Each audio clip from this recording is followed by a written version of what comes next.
प्रभु मैं आपकी शरण में हूं नाथ, अब मेरी कोई बस नहीं कि मैं आपकी माया पर विजय प्राप्त कर लूं।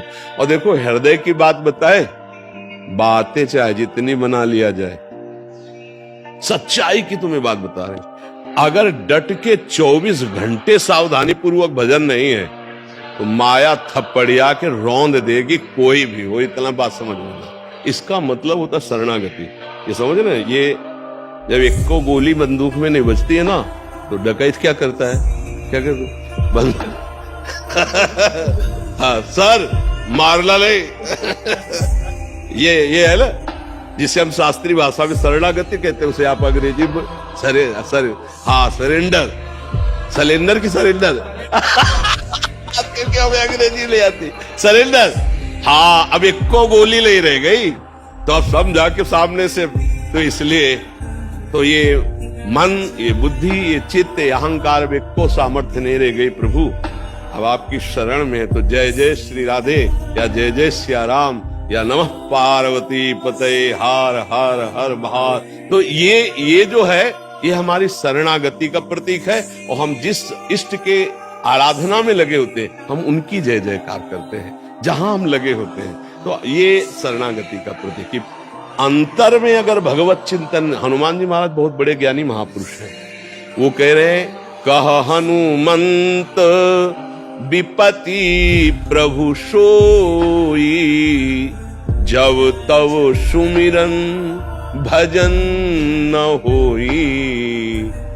जिस क्षण आपका भजन छूटा उसी क्षण माया उसे विपत्ति में फंसा देगी, कोई ऐसा कार्य करवा देगी, जलता रहेगा हृदय भगवत स्मरण।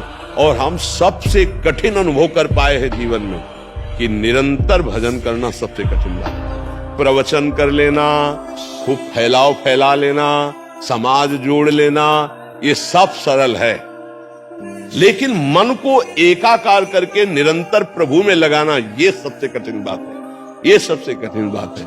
इसीलिए सब रास्ते खुल जाते हैं लेकिन ये रास्ता नहीं, और ये नहीं खुला तो भगवत प्राप्ति नहीं हो पाती।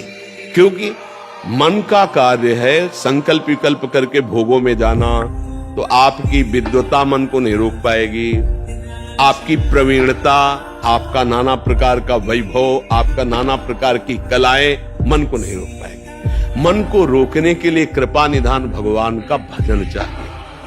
अगर भजन नहीं, पक्की बात समझ लो, तो नाटक भले हो जाए सच्चाई नहीं आएगी। हाँ नहीं आएगी। अगर भजन की आनंद वृत्ति है कि तो बहुत जोर का। कई बार हमने कहा है कि अध्यात्म कभी पैसे से नहीं मिलता और पैसे से कभी अध्यात्म नहीं खरीदा जा सकता। आज क्या हो रहा है, क्योंकि वो संपत्ति नहीं है हमारे पास। कौन सी? नाम, भजन रूपी संपत्ति होगी फिर बात बन जाएगी।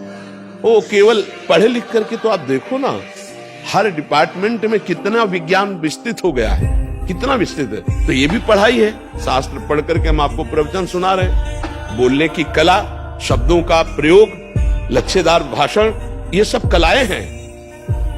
लेकिन परब्रह्म की अनुभूति के बिना अगर एक भी व्यक्ति का परिवर्तन कर दिया जाए तो हमें बता दो, अगर खुद उसका रसास्वादन नहीं लिए तो लाखों को प्रवचन सुना सकते, परिवर्तन एक का भी नहीं होगा। हमें लगता है कि अपने लोगों को भगवान का आश्रय लेकर नाम जप करते हुए आचरण पवित्र रखने चाहिए, बस इसी से सब ज्ञान प्राप्त हो जाएगा, सब ज्ञान प्राप्त हो जाएगा। आज जहां देखो अर्थ की प्रधानता है। अध्यात्म क्या है हमें ये बताओ, अध्यात्म क्या है? क्या हमारी बात सुन करके आप प्रभावित हो गए, इसको अध्यात्म कहते हैं? नहीं। अध्यात्म आप देखो हमारे ब्रह्म ऋषि उपनिषद तत्वदर्शी महापुरुषों के, एक बार उनके साथ संभाषण हुआ तो जीवन की धारा बदल गई, जीवन की धारा बदल गई।